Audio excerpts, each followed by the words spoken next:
Every now and then here on Campus Unmasked, we do a story about a remark made by a professor that definitely wouldn't be okay if the races were reversed.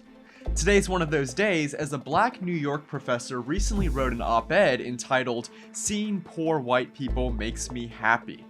Let's check it out. Let me introduce you to State University of New York professor Nicholas Powers, whose research interests include feminist theory, African American aesthetics, and Marxism.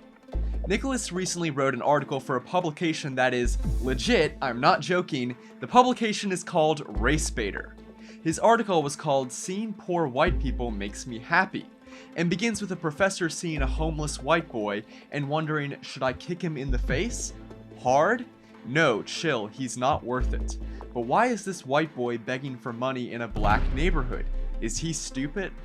Okay, there are a couple things wrong with that part.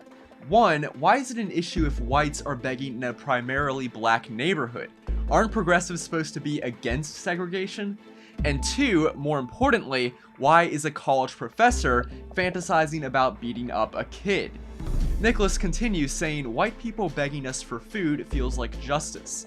It feels like Afrofuturism after America falls. It feels like a black nationalist wet dream. It has the feels I rarely feel, a hunger for historical vengeance satisfied so well I rub my belly. Yep, move along, nothing to see here. This SUNY professor then goes on to argue that black people who help out a descendant of murderers are performing internalized racism to show whites that they're safe, so that whites will reward them instead of attack them. In the article that has since been deleted, Nicholas says he remembers MLK's advice to love your enemies, but represses it.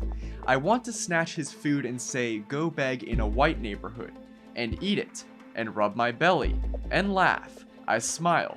The cruelty cures my internalized racism that forces me to empathize with him, so I can be patted on the head like a good, peaceful protester. Now you know that here on Campus Unmasked we're huge fans of free speech.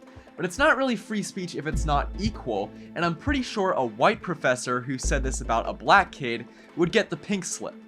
Then of course there's also the concern that Nicholas's biases translate into how he grades kiddos of different races.